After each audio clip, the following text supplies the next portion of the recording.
एक दिन एक भक्त ने बाबा से पूछा, बाबा, हमें जीवन में सच्ची शांति और सुख कैसे मिलेगा। बाबा मुस्कुराए और उसे 4 मंत्र दिए, जो जीवन को सही दिशा में ले जाने के लिए थे। ये घटना उस समय की है जब बाबा उत्तर भारत के एक छोटे से गांव में ठहरे थे। गांव के लोग उनका बहुत आदर करते थे और उनकी उपस्थिति में कई चमत्कारी घटनाएं घटित होती रहती थीं। एक दिन एक भक्त आया और बाबा के पास जाकर विनम्रता से बोला, बाबा, मैं जीवन में बहुत दुखों और परेशानियों से जूझ रहा हूँ। कृपया मुझे कोई ऐसा उपदेश दीजिए जिससे मेरी जीवन यात्रा सरल हो जाए। नीम करौली बाबा ने ध्यानपूर्वक उसकी बात सुनी और कुछ देर तक सोचते रहे। फिर बाबा ने कहा, तुम्हारे जीवन में जो समस्याएं हैं उनका समाधान इन 4 मंत्रों में है।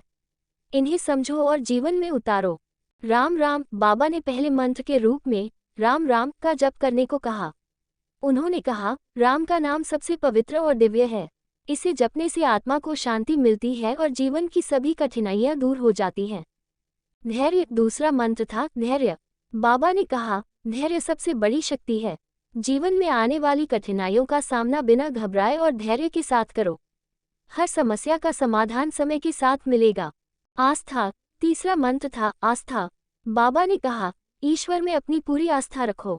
जब तुम ईश्वर में विश्वास रखते हो तो वह तुम्हारे साथ हमेशा रहेगा और तुम्हें कभी भी अकेला नहीं छोड़ेगा। सेवा चौथा मंत्र था सेवा। बाबा ने कहा, अपनी सेवा में दूसरों का भला करो।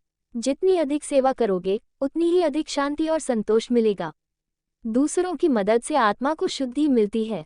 बाबा ने इन 4 मंत्रों को ध्यान से समझाया और कहा, यदि तुम इन मंत्रों को अपने जीवन में उतार पाओ तो तुम्हारा जीवन सुखमय होगा और तुम किसी भी समस्या का सामना आसानी से कर सकोगे। भक्त ने बाबा के शब्दों को ध्यान से सुना और उन 4 मंत्रों का पालन करना शुरू कर दिया। समय के साथ उसकी जिंदगी में सचमुच परिवर्तन आने लगा। उसकी परेशानियां कम होने लगी और वह आत्मिक शांति और संतोष को महसूस करने लगा। ये कहानी इस बात का प्रतीक है कि जीवन में सच्ची शांति पाने के लिए हमें ईश्वर का ध्यान, धैर्य, आस्था और सेवा की भावना को अपने दिल में बसाना चाहिए। इन 4 मंत्रों को जीवन में अपनाकर हम अपनी कठिनाइयों से पार पा सकते हैं और जीवन को सरल बना सकते हैं। माँ दुर्गा, नकाशा और हनुमान जी की परीक्षा की कथा। एक समय की बात है जब देवताओं के बीच अपनी शक्ति और भक्ति का महत्व साबित करने के लिए कई महान व्यक्तियों को परीक्षा दी जाती थी। इस परीक्षा में माँ दुर्गा, नकाशा और हनुमान जी को भी आमंत्रित किया गया था। माँ दुर्गा, जो शक्ति की प्रतीक थी, अपनी शक्ति के साथ इस परीक्षा में शामिल हुई। उन्होंने अपनी पूजा और तपस्या के बल पर ब्रह्मांड की रक्षा की थी और सभी देवताओं के लिए प्रेरणा बनी थी। नकाशा, जो एक महान योगी थे, अपनी अद्भुत साधना के कारण विख्यात थे।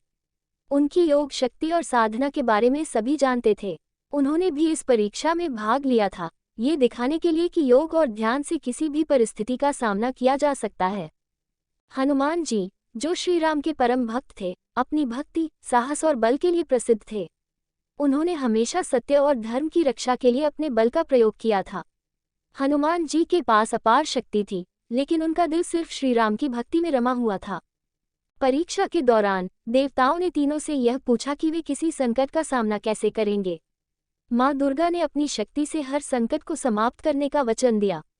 नकाशा ने योग और ध्यान की शक्ति को सामने रखा, जबकि हनुमान जी ने अपनी भक्ति और साहस का उदाहरण दिया। ये परीक्षा ये सिद्ध करने के लिए थी कि केवल शक्ति या ज्ञान ही नहीं, बल्कि सत्य और भक्ति की शक्ति भी महान होती है। हनुमान जी ने सबको दिखाया कि जब तक किसी का मन और आत्मा भगवान के प्रति समर्पित होता है, तब तक कोई भी संकट उनके सामने टिक नहीं सकता। इस परीक्षा के परिणामस्वरूप तीनों के बीच कोई प्रतियोगिता नहीं रही। सभी ने अपनी अपनी शक्ति को प्रमाणित किया, लेकिन अंत में ये सिद्ध हुआ कि भक्ति और आत्मसमर्पण ही सबसे महान शक्ति है। समाप्त।